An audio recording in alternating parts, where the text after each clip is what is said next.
we're learning that scientists and researchers are looking at how to change the weather on purpose. That's right. Lasers now could one day manipulate rain and lightning. CBS This Morning contributor Michio Kaku is a physics professor at City College of New York. Professor, nice to see you. Extraordinary seeing Al Gore and Bill Clinton there together with Charlie, wasn't it? That's right, yeah. Yeah, they did not get into this discussion, no. though. But it is fascinating.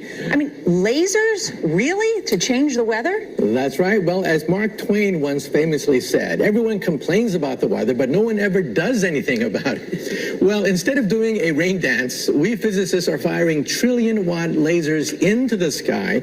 Well, instead of doing a rain dance, we physicists are firing trillion-watt lasers into the sky to actually precipitate rain clouds and actually bring down lightning bolts. This is potentially a game changer. You can precipitate rain. It condenses around the seeds. These seeds can also be created by laser beams. By firing trillion-watt lasers, you rip apart the electrons, creating what are called ions, and these ions act like seeds, like dust particles, bringing down rain and even lightning. Too, I remember reading the stories that China had used this during the Olympics, that the USSR had used this after Chernobyl to create rain clouds. I mean, did those really work then? We have some of these capabilities now? Inconclusive. Even in the 60s, the CIA used this to bring down monsoons during the Vietnam War, to wash out the Viet Cong.